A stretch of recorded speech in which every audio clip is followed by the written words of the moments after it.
তারপর আমি বলছি আপনাদের মহিলাদেরকে গিয়ে আজকে মেসেজটা দিয়ে দিবেন।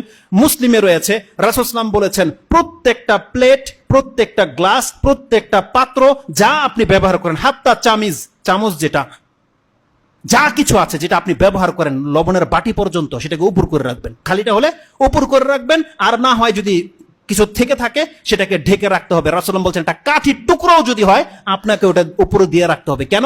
রাসূল বলছেন প্রত্যেক বছরে একবার আকাশ থেকে বালা মুসিবত নাজিল হয়। যদি কোনো পাত্র খোলা থাকে সেই পাত্রতে সেই ভাইরাস পড়ে যায় আর মানুষ আক্রান্ত হতে পারে। এই হাদিসটা মুসলিমে রয়ে গেছে। এজন্য তাদেরকে বলবেন সন্ধ্যা হলে ঘরের দরজাগুলোকে লাগিয়ে নিতে এবং হাত ধোয়া ছাড়া যেন কোনো কিছু স্পর্শ না করে। বাচ্চাদেরকে প্র্যাকটিসিং করাতে বলেন, আর প্রত্যেকটা খাদ্যের পাত্র সেটাকে ঢেকে রাখতে বলবেন। আপনাকে যদি একটা গ্লাস পানিও কেউ এনে দেয় সেটাকে বলবেন যে ঢেকে নিয়ে আসতে।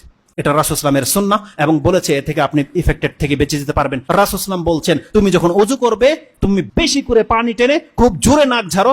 তার মানে কোনো ব্যক্তি সিয়াম নেই, রোজাদার নেই, তার মানে কতটা প্রেসার দিতে বলেছে এই ক্ষেত্রে যে পানি তোমার হলকে চলে যাক, এত বেশি তুমি পানি টানো এবং নাক ঝাড়ো, এটা একান্ত জরুরি। দ্বিতীয়ত রাসূল সাল্লাল্লাহু কি বলেছে, যখন কোনো ব্যক্তি ঘুম থেকে ওঠে সেজন্য তার হাতটাকে পাত্রে সরাসরি না ডুবিয়ে দেয়। কেন? কারণ তুমি জানো না রাতে তোমার হাত কোথায় ছিল। তার মানে আমাদেরকে কি না জানানো হয়েছে আপনি বলেন।